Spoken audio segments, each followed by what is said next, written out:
Hello everyone, my name is Neetu Dalal. Welcome back to my YouTube channel called Edu Classes. I hope every one of you is keeping safe in these pandemic times and staying safe and only going out when required.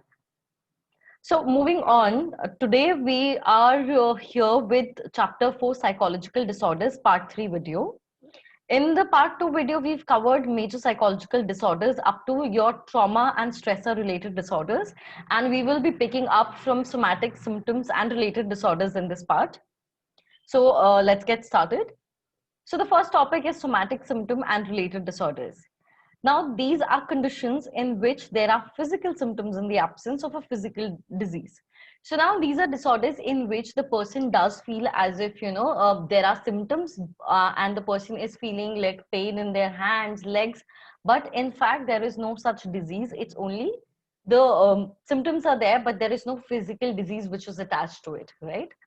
So in these disorders, the individual has psychological difficulties and complains of physical symptoms for which there is no biological cause. So the person feels like as if the person is feeling a headache or the person is feeling as if the stomach is upset. But once you visit the doctor, there is no biological cause behind it, and it's rather just psychological in the patient's head. And this category, so this is a major subcategory under which there are different types of disorders which do fall. And under this major category, there are conversion disorders, somatic symptom disorders, and illness anxiety disorders, among others as well. So, but there are many more in this category, but for the purview of the syllabus, we'll only cover your conversion disorders, your somatic symptom disorder, and illness anxiety disorder. So let's talk about the first one. The first subcategory under the major category is somatic symptom disorder. Now, what does it mean? It's a persistent body related symptoms which may or may not be related to any serious medical condition, right? So in this also the person feels as if there are some body related symptoms of there's some ache or there is some, itchiness, but there is no serious medical condition behind it. The patient is or the person is overly preoccupied with their symptoms and they continuously worry about their health and make frequent visit to doctors. Under this category, the person truly believes that they have a problem and in fact there is a medical problem. So they do feel symptoms and they do believe that there is a biological cause behind it. But once they visit the doctor, there is no such cause and it's just in their head. So if the person visits the doctor again and again regularly, right, this also leads to the person experiencing a lot of distress and disturbance in their daily life because he's not able to function properly and he keeps believing that he has some kind of ailment or some problem, but in fact he has none, right? So it's just psychological in his head.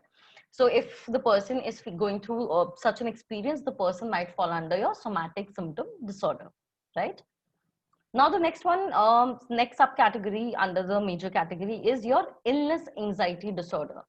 Now here, the major focus is on anxiety, right? This involves persistent preoccupation about developing a serious illness and constantly worrying about this possibility. Now there are a lot of people who keep worrying कि कहीं मुझे कुछ हो ना जाए, right? They keep worrying a lot about their physical and their mental not so much, but there are a lot of people who do keep worrying continuously about their physical health, right? And this is a persistent preoccupation. It's not like that the person will be feeling low, therefore the person is feeling anxious. The person keeps a person who is feeling anxious or anxiety continuously about his physical health might fall under this illness anxiety disorder.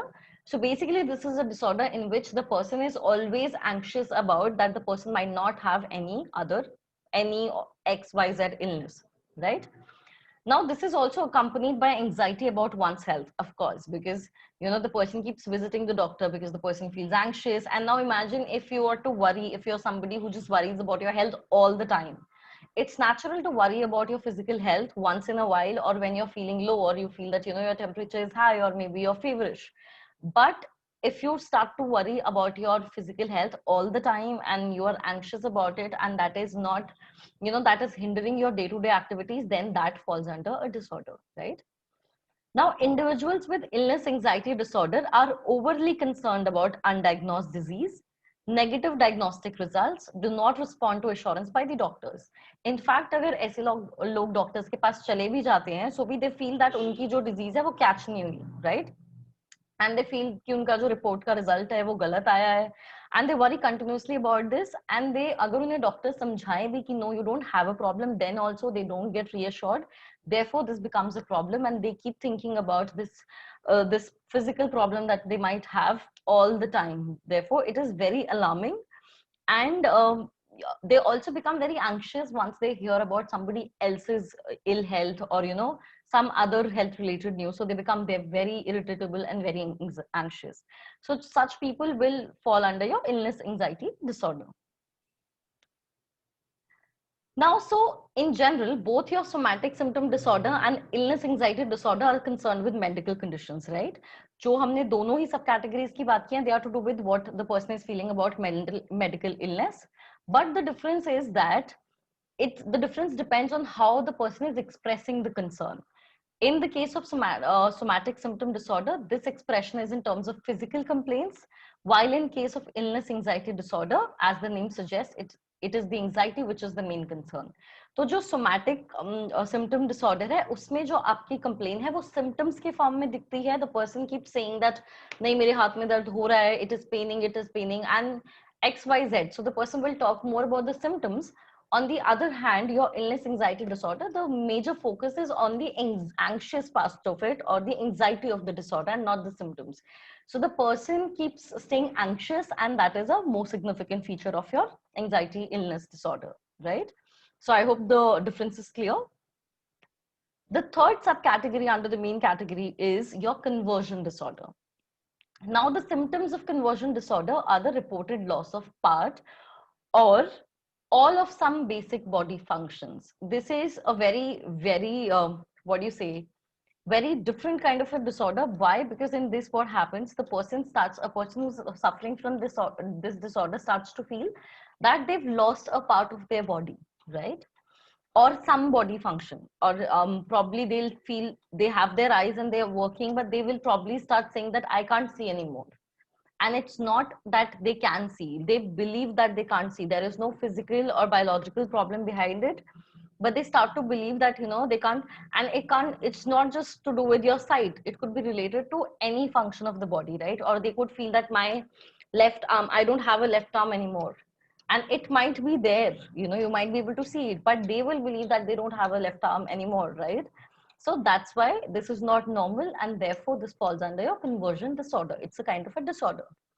Now, paralysis, blindness, deafness, and difficulty in walking are generally among the symptoms reported. So a person who's fully capable of walking can also believe that he's not able to walk. And it's not that he's making it up, it's because he has this disorder. Psychologically, it's there in his head. Therefore, he believes that he can't walk, right?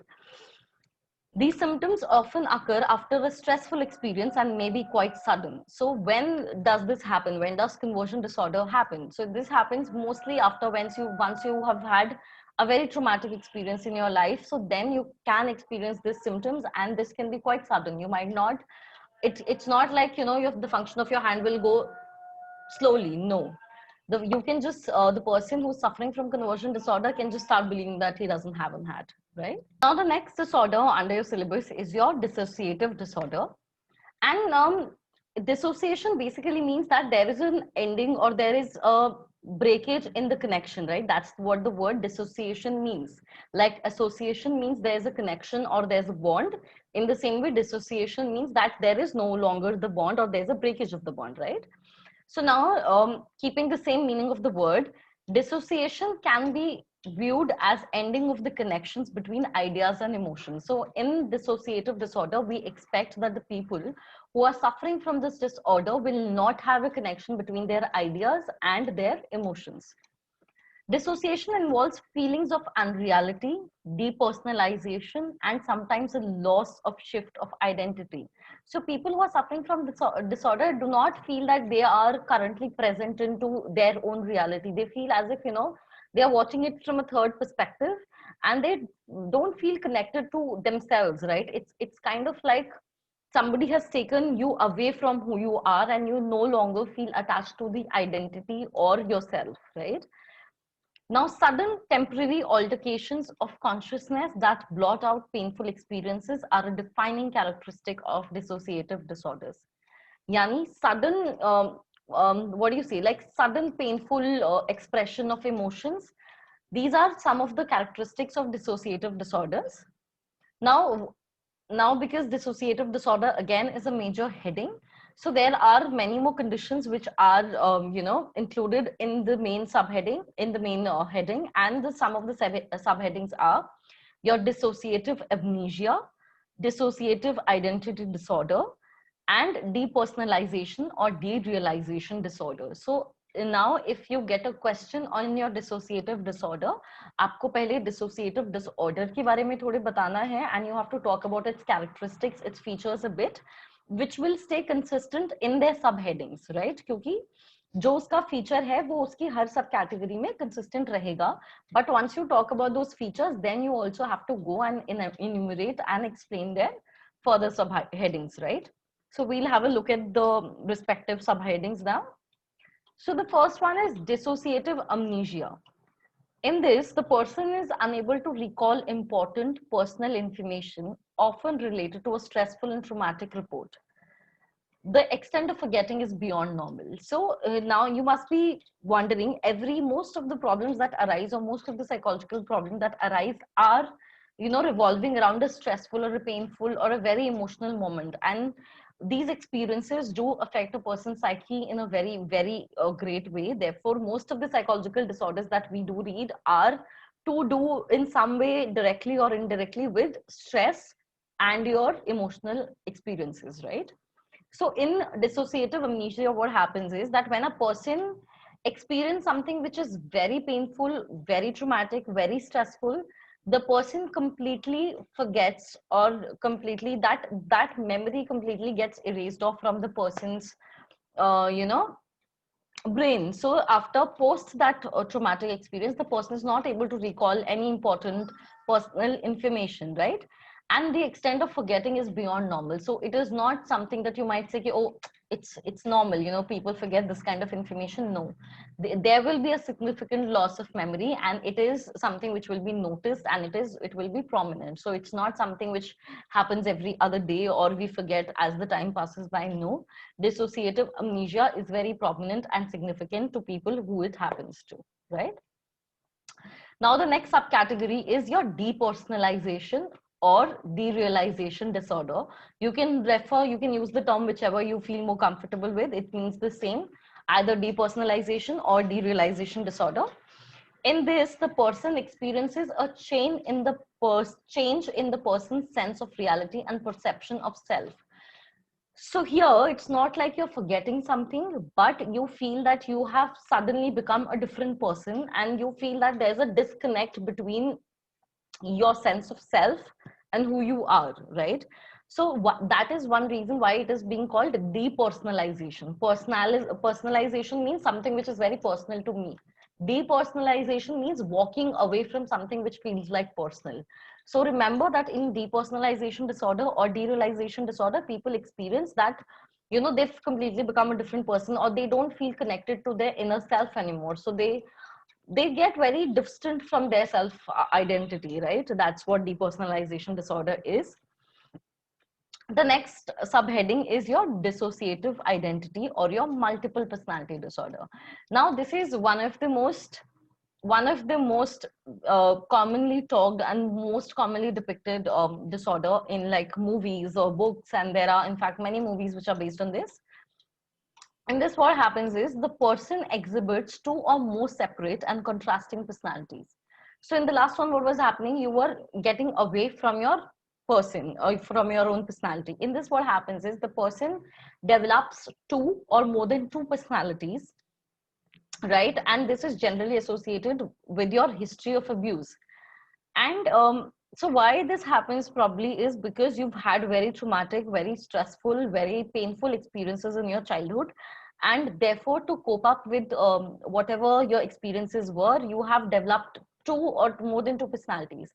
Now, these personalities could be aware of each other or might not be aware of each other, right? So as in, like, suppose if I'm sure you guys must have seen some movie or read some novel where there's a multiple personality depiction.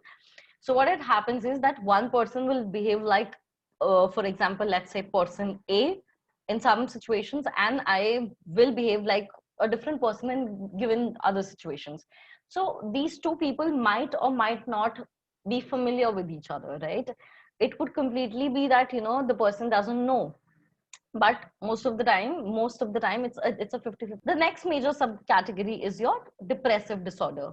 Now we've all heard the word depression, and we all know majorly what it means, but depression is the most widely prevalent and recognized of all mental disorders. So this is a disorder which is found in which is like the most common psychological disorders and is most recognized, and most of the people are aware of this.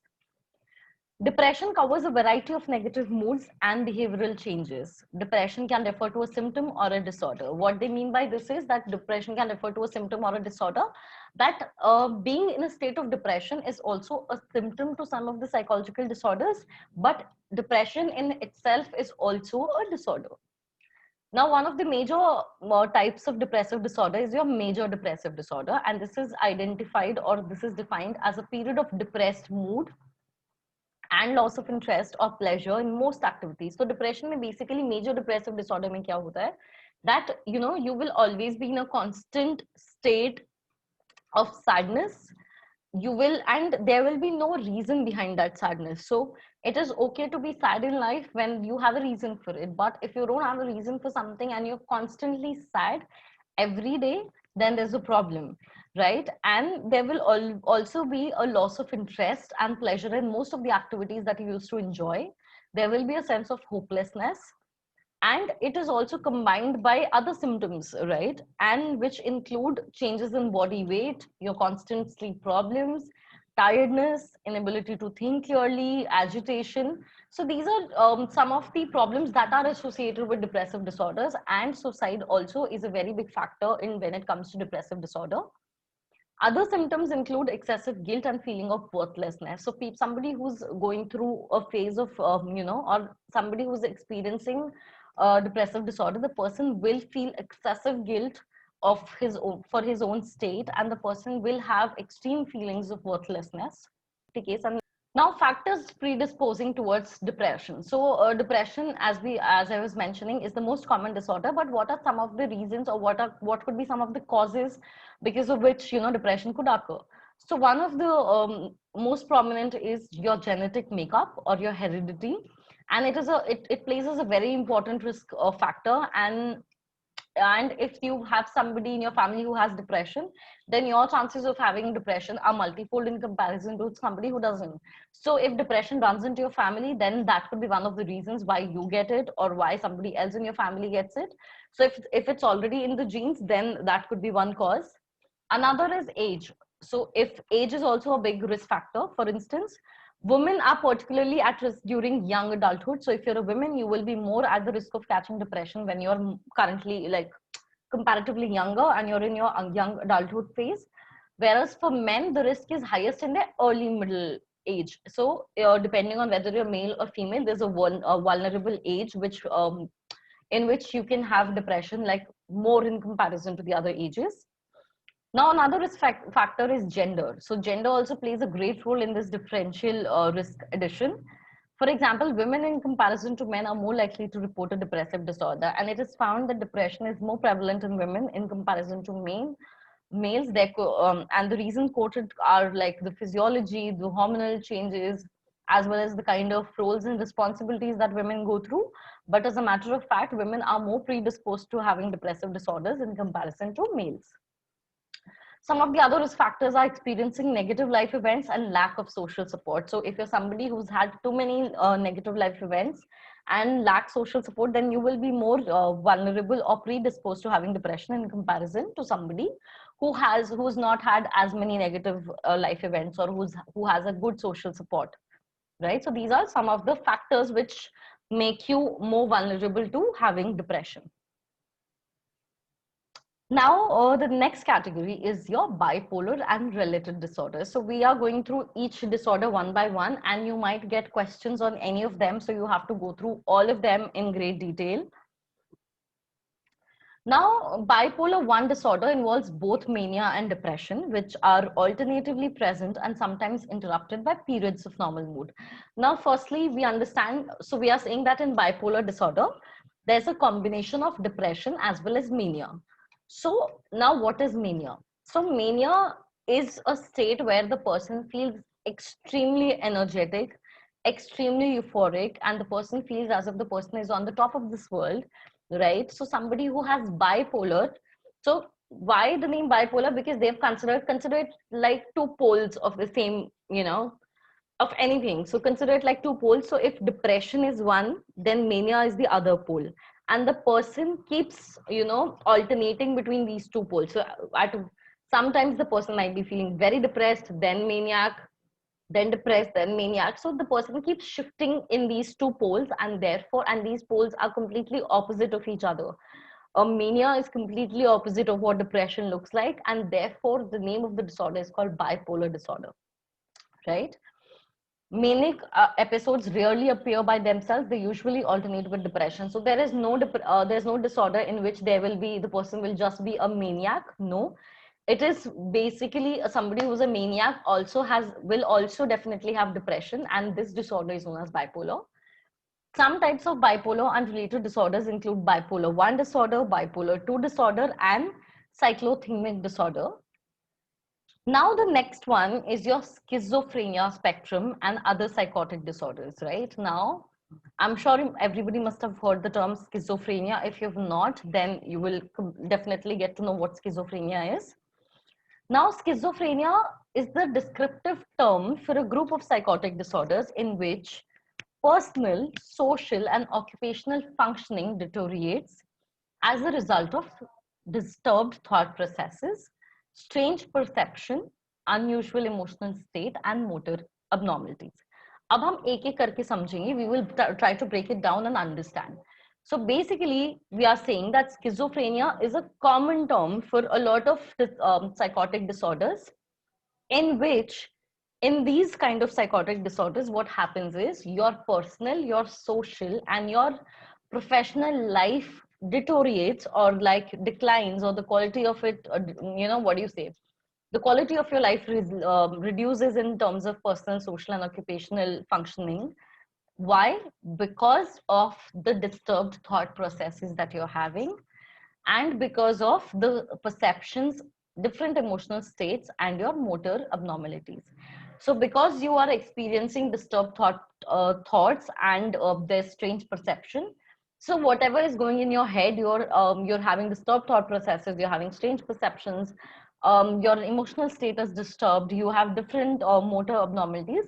Because of these, when your social, personal, and occupational life functionality deteriorates, this combines to form a psychotic disorder, right? Now they say that schizophrenia is a debilitating disorder. What they mean by debilitating is that it is a disorder which makes you very weak, very unable to do or function independently in the society. Social and psychological cost of schizophrenia are tremendous, both to patients as well as to their families and society. So, Joe, if somebody has schizophrenia, it not only affects their own social and psychological life, but also affects the psychological and social life of their family and friends, right? Because it's, like I mentioned, it's a debilitating disorder, and it does break you in a sense where you're not able to function properly. So your social circle also gets affected.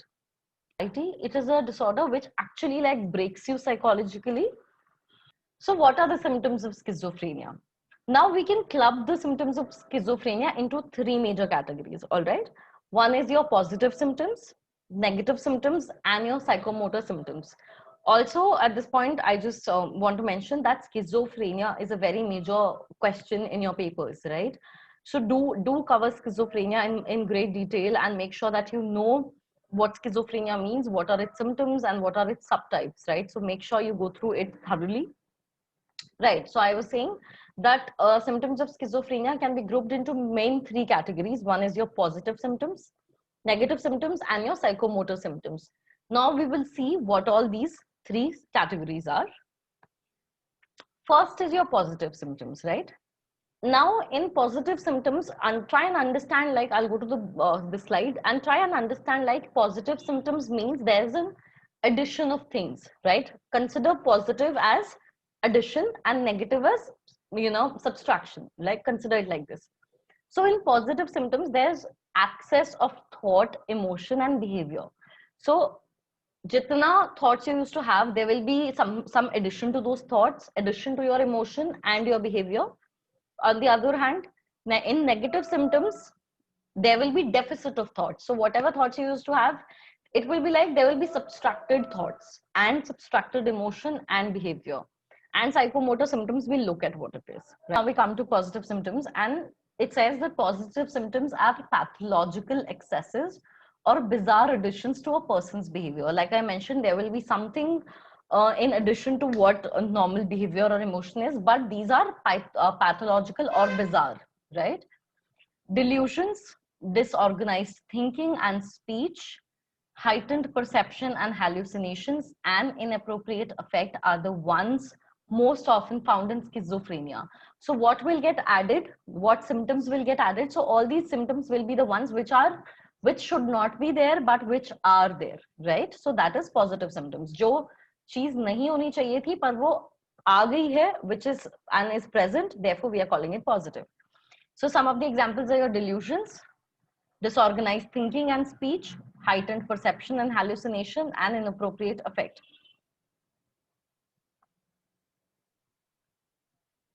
Now let's start by understanding what is delusion, right? And we have to go in schizophrenia in detail. So you will have to cover all of these in as much detail as I'm explaining it in. The first one is delusions. What is a delusion? A delusion is a false belief that is firmly held on inadequate ground. It is not affected by rational argument and has no basis in reality. So basically, delusion एक ऐसा false belief है या एक आप ऐसी it's one thing that you believe in and which is based on inadequate ground. So there is no logic, there is no proof for what you believe in, but it does not get affected by logical or rational arguments and has no basis in reality, right? So it is something that the person who's suffering from schizophrenia starts to believe in, and no matter how much you explain to the person that no, this is not true, and see, this is the proof and this doesn't exist and all of that, the person will not believe you, right? Now there are different types of delusion, and as I'll give the example, this will become more clearer. So first is delusion of persecution. Okay? And what does it mean? This is the most commonly found as schizophrenia. Like if somebody has a delusion, most of the times they will have delusions of persecution. In this, the person suffering believes that people with this delusion believe that they are being plotted against, spied on, slandered, threatened, attacked, or deliberately victimized. So if somebody who's experiencing delusion of persecution will believe that everybody, or one person, or people are trying to plot against him, trying to kill him, attack him. So he'll always be under this suspicion ki kuch everybody's just trying to kill me or probably attack me. So he's always under this delusion as if people want to harm him. And this might not in fact be true. There might be no proof, it might just not be true, but the person who's suffering from schizophrenia, and if the person is showing positive symptoms, the person can have this delusion where the person starts feeling that everybody around him is trying to kill him. Now imagine what could be the consequences of this. If somebody starts believing that everybody around him just wants to kill him, that person will not have any food, will not drink any water, whoever anybody else is giving him, because he believes that the person might just poison him, right? So he loses trust on everybody around him, and then it becomes a problem, and this is dysfunctional in nature. So somebody who has this kind of delusion can believe in this, right? People with schizophrenia may also experience delusion of reference. Now people can also experience this kind of a delusion in which they attach special and personal meaning to the actions of others or objects and events. In this delusion, a person might start believing that anything someone else is doing, it is to make them feel special or has a personal meaning for them, which might not be true, right? So then again, this is a wrong belief or a false belief. Another type of delusion could be your delusion of grandeur. In this, people believe themselves to be specially empowered people. They feel that they have special powers and they are the king of this world, and they could just feel that, you know, they can fly. And there has been cases where somebody has jumped off a building thinking that the person will be able to fly, because the person had this delusion or had this belief that, you know, he could fly, and he believed in this, and the person took off from a building, right? But which was in case not true. Another type is delusion of control. In this, the person believes that their feelings, thoughts, and actions are controlled by others. So the person feels that whatever they are thinking, whatever they are doing, whatever they are feeling, that is in fact being controlled by somebody else. And these are completely false beliefs. None of them is true. The beliefs that they believe in is not true, but because they believe it, therefore it's abnormal, and therefore it falls under your delusions category. And this is a positive symptom. Another positive symptom of schizophrenia is your disorganized thinking and speech. People with schizophrenia may not be able to think logically and may speak in peculiar ways, right?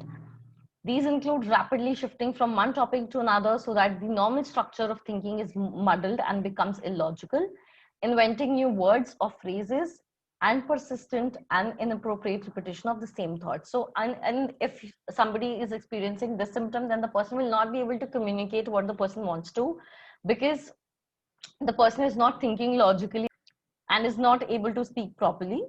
These include rapidly, like I mentioned, so the person and the person starts to speak so quickly and so, you know, in a way that it doesn't become it's not understandable, and the conversation doesn't happen. The person starts to develop new words, phrases, and therefore and keeps repeating the same thoughts. Therefore, this is also a positive symptom of schizophrenia. Hallucinations are perceptions that occur in the absence of external stimuli. So basically, one of the major differences between delusions and hallucination is that in delusion, there is an external stimuli present. You just have a false belief regarding that stimuli, right? But in hallucination, there is no external stimuli and there is an absence of external stimuli. Now, hallucination can be in a lot of forms, like auditory hallucination can be there. So इसमें क्या होता है, जैसे delusion में है कि आपके आसपास जो लोग हैं वो physically they exist and you just form false beliefs about people who do exist. But in hallucination, what happens is you start seeing things or you start hearing things which don't even exist, and that is one of the major difference. So one of the most common hallucination is auditory. So in most of the cases, the people start hearing sounds which don't exist, and you know, they have auditory hallucinations. Patients hear sounds or voices that speak words, phrases, and sentences directly to the patient, right? So somebody who's suffering from schizophrenia can feel as if somebody is talking to them. And whereas to somebody who's normal, the voice might just not be there, right? So there's an absence of external stimuli.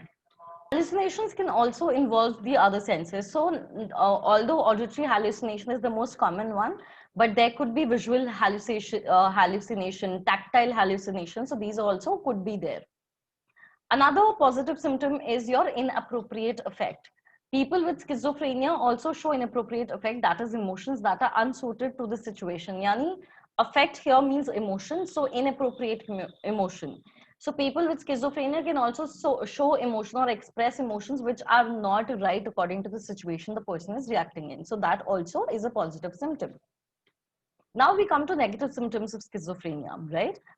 Now, negative symptoms are pathological deficits and include poverty of speech, blunted and flat affect, loss of volition, and social withdrawal.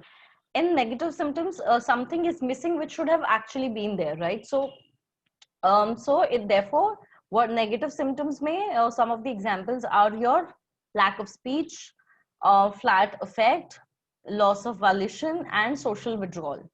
So people with schizophrenia show alogia or poverty of speech. That is a reduction in speech and speech content. So people with schizophrenia might just stop speaking or might speak very less.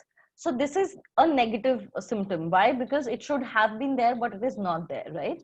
So therefore, this reduction in speech is known as alogia. Many people with schizophrenia show less anger, sadness, joy, and other feelings that most people do.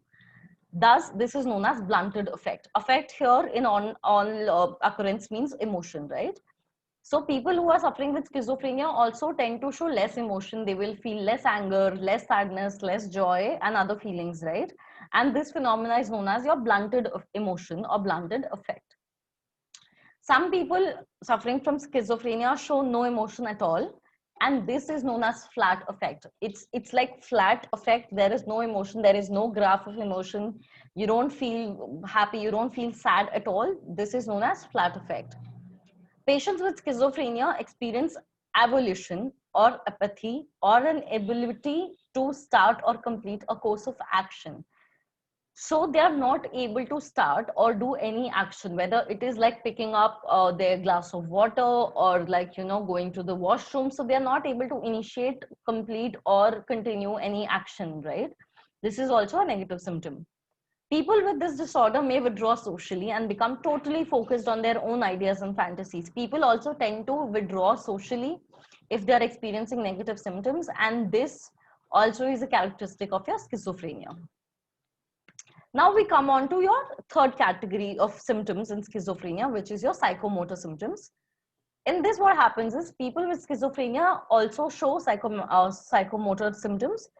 They move less spontaneously or make odd grimaces and gestures. These symptoms may take extreme forms known as catatonia. So what happens is that people who are experiencing schizophrenia will, you know, will move very slowly or will not, will make like odd face, you know, face emotions, grimaces, gestures, and these can be actually extremely odd and extremely different, right? And this is known as catatonia.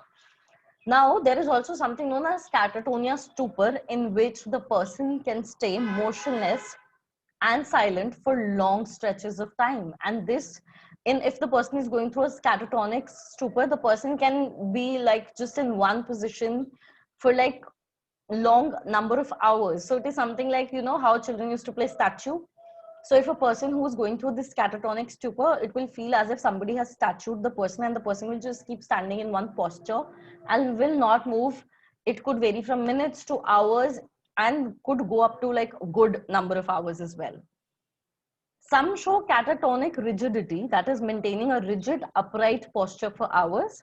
Others exhibit catatonic posturing, that is assuming awkward bizarre position for long periods of time, right? So this is again talking about a catatonic stupor only. Another major category of disorders is your neurodevelopmental disorders.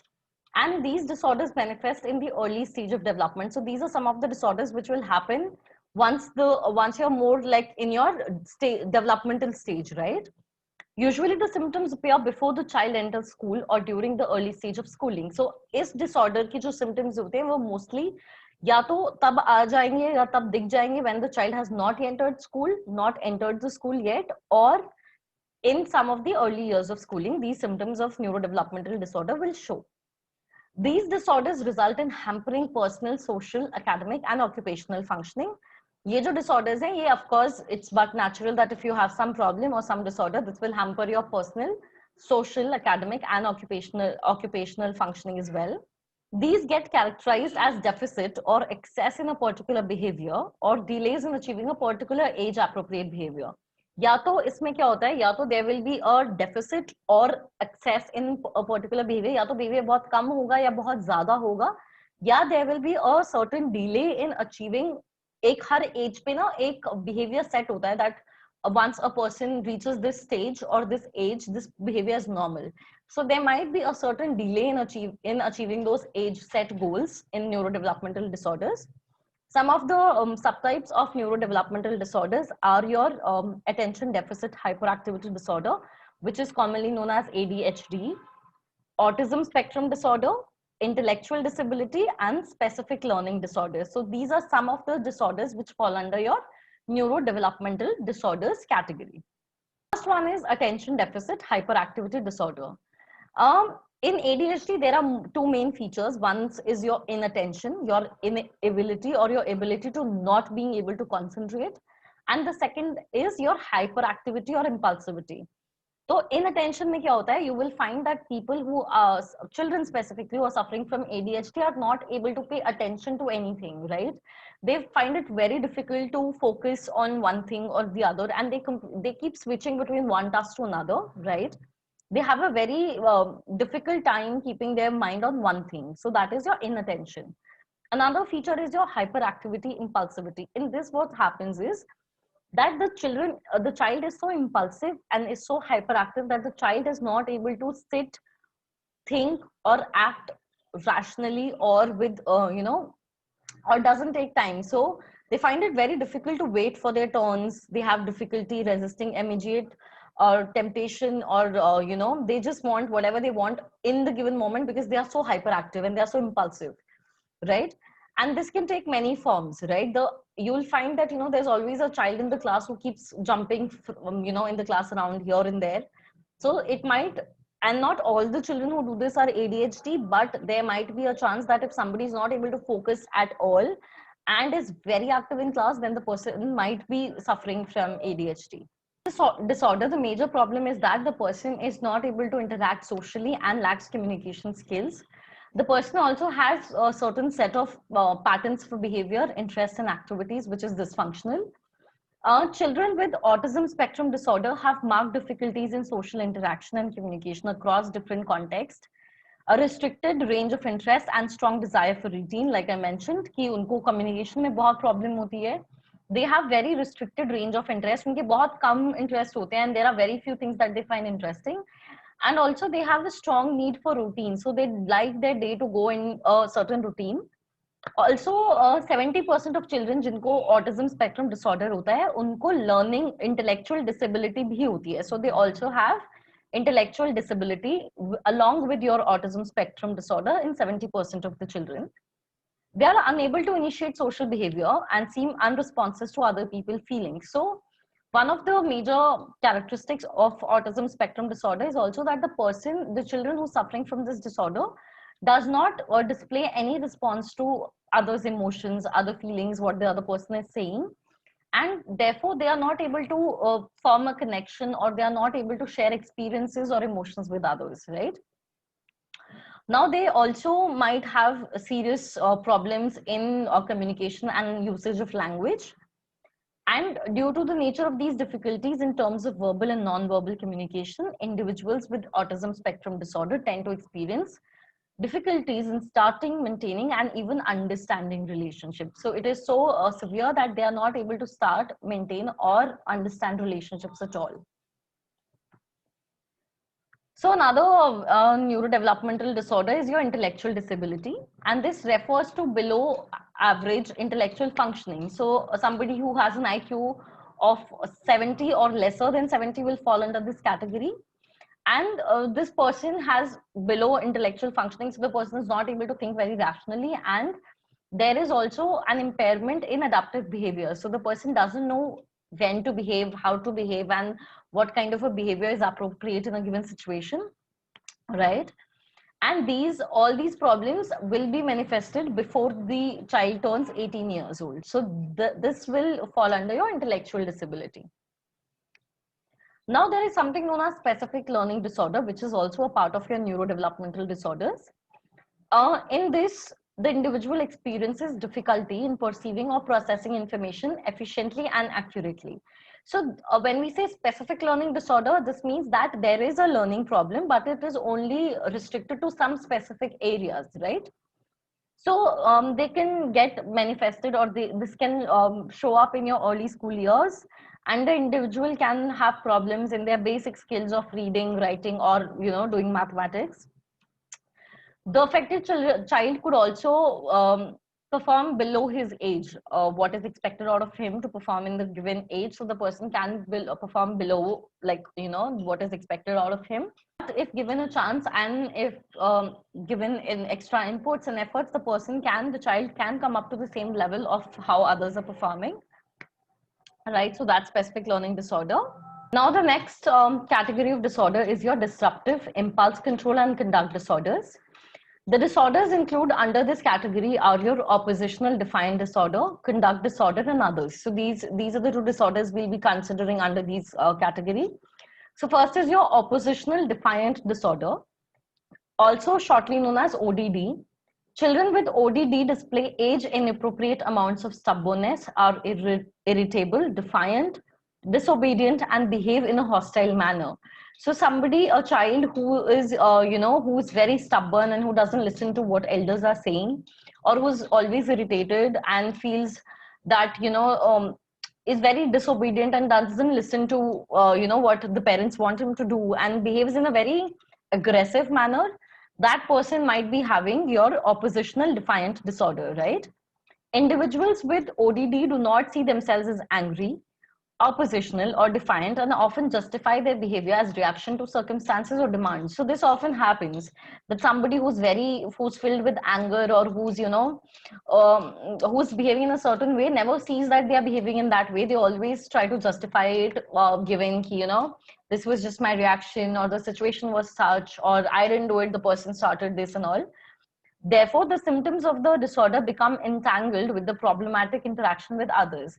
And because the person is not addressing that it is their fault, therefore, the symptoms of the disorder often becomes very, what do you say, very mixed up with having a problematic relationship with people around you. So therefore, it's always a loop where you blame them and they blame you, and like nobody comes to a solution. But this might, if there is a person or a child who's very stubborn and who shows these symptoms, the child just might be having your ODD disorder, right? Another is your conduct disorder.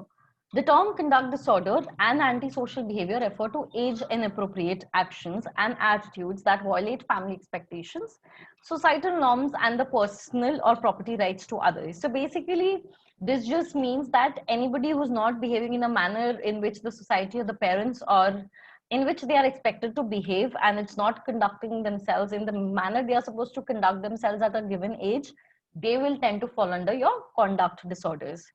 The behaviors typical of conduct disorders include your aggressive action, and not everybody gets angry, but under this, there is a harm to people around you, animals, and there are non-aggressive conducts that cause property damage, major deceitfulness or theft.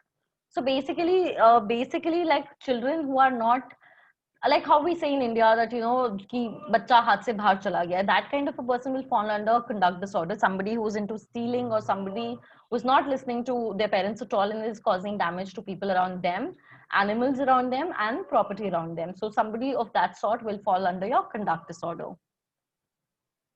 Another very interesting category of disorder is your feeding and eating disorder, and this has become very prevalent in like since last 50 years, because and especially in last 10 to 15 years, this has gained very importance because of the social media outburst. A lot of people have certain expectations out of how they should look and how their body should be, and therefore your feeding and eating disorders is becoming more prevalent. Now, this includes your three categories of disorders, which is one is your anorexia nervosa, next is bulimia nervosa, and the third is binge eating. So we'll all understand, we'll go one by one and we'll try to understand as to what these means.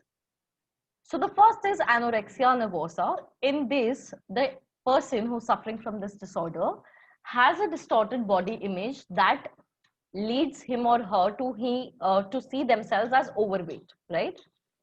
So it could be that I have this distorted body image where I feel that okay, I have to look this way, like it's a skinny image that I have in my head, and because I have that image which is distorted or which is not correct or which is not ideal, I will always see myself as overweight, right? Because I am actually trying to weigh myself or get into that shape or that image that I have. So because of that distorted image, the person refuses to eat, exercises like regularly, compulsively, and develops unusual habits such as refusing to eat in front of others. The person with anorexia may lose large amount of weight and even starve himself or herself to death. So the image is so distorted and the person feels that he is so overweight that they completely stop eating, and they can also not eat to an extent where they actually die. So it is that dangerous, right? And it's not that the person might not be overweight himself, so but they just believe that they are weighing too much, right? So that something of that sort will fall under anorexia nervosa. And a lot of people from modeling or from fashion industry do face this problem like more often than normal population, because they are an industry which expects them to look a certain way, right? So therefore they are more vulnerable to this disorder. The next disorder is your bulimia nervosa. In this disorder, what happens is the individual may eat excessive amounts of food, then purge her or his body of food by using medicines such as laxatives and diuretics, or by vomiting. So what's happening here is that the person might eat a lot of food initially, right, and then takes it out of his body by either vomiting or by using laxatives. Why this is happening? Because the person feels disgusted and ashamed, when she or he binges, and is relieved of tension and negative emotion after purging. So this is happening because when the person is eating too much, the person goes into a guilt and is actually disgusted and ashamed of him. And this tension that he's eaten so much is only relieved when the person vomits it out. And this is a legit disorder, right? Now, the last one is your binge eating. These are frequent episodes of out of control eating. Binge eating is basically an episode or a disorder in which the person just keeps eating a lot of food. The individual tends to eat at higher speed than normal and continues eating till she or he feels uncomfortably full. So it's a disorder in which you just don't stop eating, and you, in fact, eat extreme amounts of food at one go. Also, could be to the extent where you're not feeling comfortable and you might even fall ill. So these are all your feeding and eating disorders. Now, the last category that we have under this chapter is your substance related and addictive disorders. This is also one of the most common disorders which is present currently. And it's one of the most severe problems which the society is facing today. Disorders, and why this results from regular and consistent use of substances which are involved and which are addictive in nature. So most of the substances which people are using are either alcohol, heroin, or cocaine. So we'll have a look at this. So the first one is alcohol. People who abuse alcohol drink large amounts regularly and rely on it to help them face difficult situations. I might not talk about alcohol a lot because I think everybody is very pretty much aware of what alcohol abuse is. It's where people drink a lot of large amounts of alcohol and they kind of use it to deal with their problems in life. Eventually what happens is that your drinking starts to interfere with your social life, your behavior, and in fact even your work as well, right? Also, when people keep having alcohol over a long period of time, their body kind of becomes very tolerant to alcohol, and then they have to even drink more amount of alcohol to feel the same high or to feel the same effect, right? So, and once the person starts once the person decides that he will leave alcohol, there might be withdrawal symptoms which the person feels when they stop drinking it. Another substance is heroin. Heroin intake significantly interferes with social and occupational functioning. So this is a more severe substance, and it affects your social and your professional life drastically. Most of the abusers further develop dependence on heroin. Like alcohol, somebody who's using heroin will get dependent on the substance, and so much so that their life starts revolving around the substance, right? And as the person keeps on doing it, there is a tolerance that develops, and the person will experience withdrawal symptoms once they decide to give up on this. The most direct danger of heroin abuse is an overdose. So most of the time what happens here is the most severe case that can happen is overdose. So if somebody takes a large amount of heroin, the person can also die. And this also slows down somebody's respiratory centers in the brain, paralyzes breath, and in many cases this also leads to death. So therefore, alcohol, heroin, these are all substances which one must avoid. The last one is cocaine. Now, regular use of cocaine may lead to a pattern of abuse in which the person may be intoxicated throughout the day and function poorly in social relationship and at work. So the effect is the same, where if the person is using cocaine, the person might be in a state where the person is under the effect of cocaine throughout the day and is not able to function properly in their social or at their workplaces. Again, dependence develops if you're using it for a long time, and you have to have more, more amount of cocaine to experience the same level of effect that you were experiencing with initially with a small amount. And there are, there are effects like feeling of depression, fatigue, sleep problems, irritability, and anxiety. Cocaine also poses a very serious danger, and it has dangerous effects on your psychological functioning and physical well-being as well. So this is your last topic under substance related and addictive disorders. With this, we come to an end to chapter 4, and this is the last part of chapter. This was the last part of chapter 4. So we've concluded chapter 4 today with this part. If you guys have any questions, any doubts regarding the chapter, you can always comment down below, and I'll make sure that I answer those. Also, for people who are new and who don't know, you can comment down your email IDs below each video, and you can share your email IDs, and I will make sure that the PPT that you see on the screen, I send it to you, to your respective mail IDs. So do that.